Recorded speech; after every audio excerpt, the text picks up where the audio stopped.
Edinburgh, capital city of Scotland. In its busy streets, people go about their daily lives, their eyes looking ahead or down, but seldom up. They move through the city, their minds focused on its shops and offices.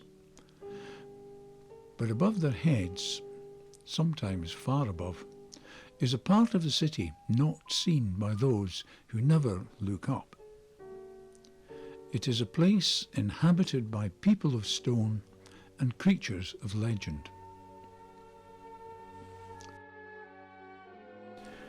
Between street level and rooftop, these buildings are decorated with fine examples of the stonemason's craft and the sculptor's art. Some are details, designed to ornament and embellish what would otherwise be bare walls. Others are major works of sculpture, placed here to impress the onlooker with the wealth and the cultural credentials of the owners of the buildings. Here in Princes Street, just below the castle, is the Royal Scottish Academy, the city's best-known art gallery.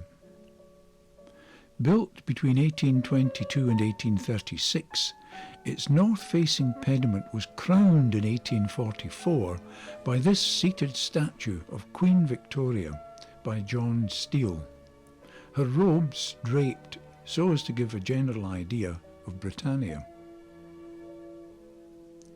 The pediment is carved with classical motifs. Pity about the wire netting, but Edinburgh pigeons haven't yet learned to respect works of art. On the walls are these wreaths and other fine carvings, and the roof is home to these sphinxes.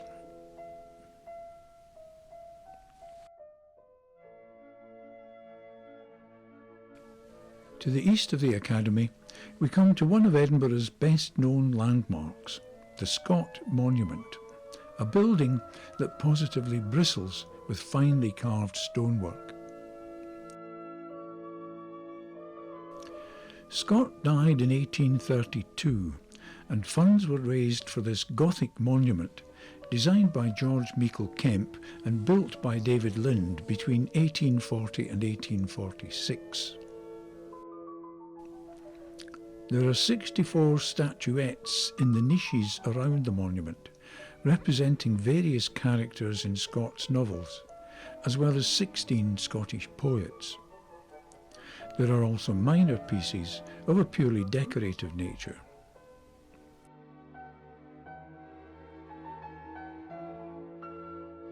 This statue of Sir Walter, with his deerhound Maida at his side, another designed by John Steele, was placed here after completion of the monument in 1846.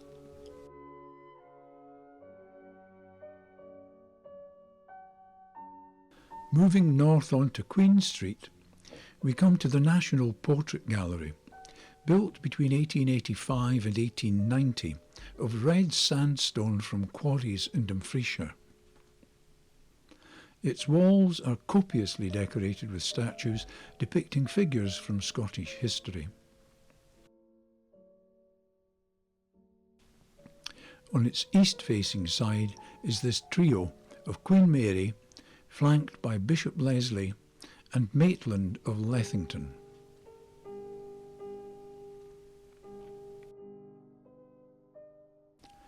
Public buildings like these were, of course, designed to celebrate art and literature, so it's perhaps not surprising that they should be decorated with works intended to make us look up. But the same passion for decoration is evident in commercial buildings from the 18th and 19th centuries. In particular, banks and insurance companies also wanted us to look up at their buildings.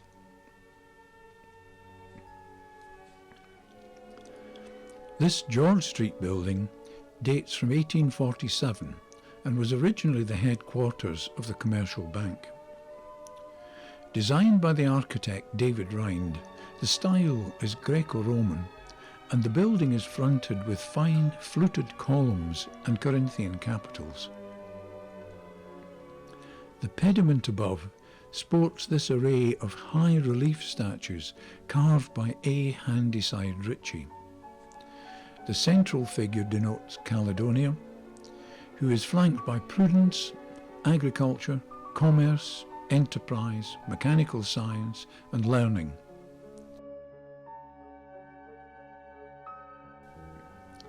At the same time as the commercial bank was constructing its impressive office, along here at St Andrew's Square, the British Linen Bank was working on this remarkable edifice, once described as being like a fragment of ancient Rome. The columns on the frontage are again of Corinthian design, and the capitals are richly decorated.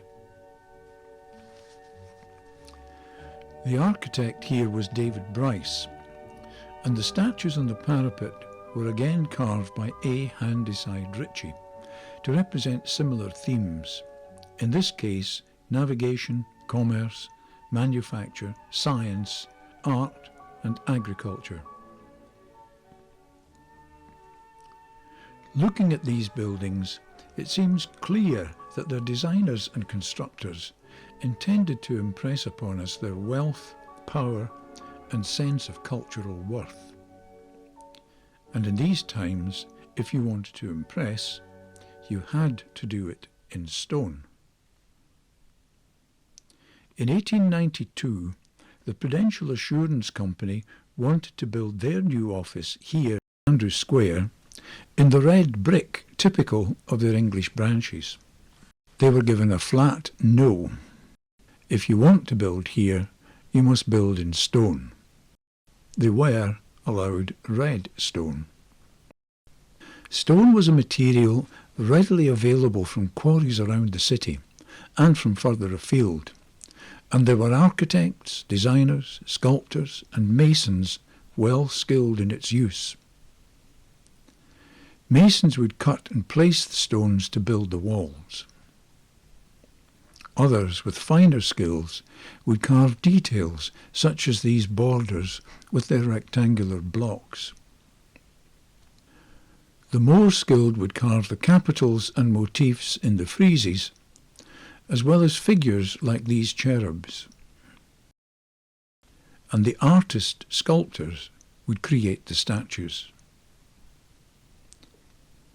It was through the use of stone as a material and the skills and artistry of these craftsmen that the owners of the building were able to create in us the impression they wanted. One of the most striking examples of this outlook is perhaps the Jenner's Building, a well-known Edinburgh landmark. Originally established in 1837 as Kennington and Jenner, in 1863 Kennington died, and Charles Jenner continued and developed the business, growing its national and international reputation. Sadly, on the night of November 26, 1892, alarm was given of a mighty fire in Princes Street. Jenner's was burnt out at a loss of £250,000.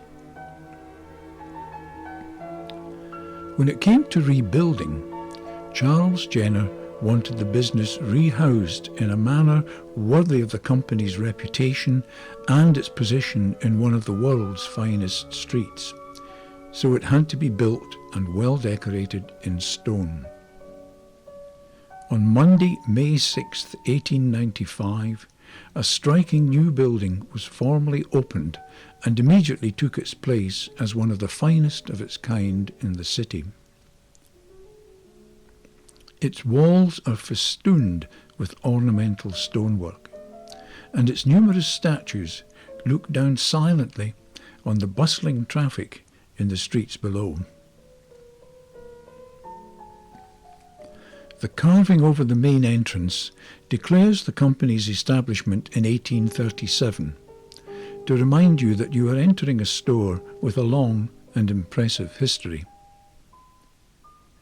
Just above, balconies at the first floor windows are richly carved, and these bow fronts are decorated with coats of arms. And similar patterns are repeated in the floors above.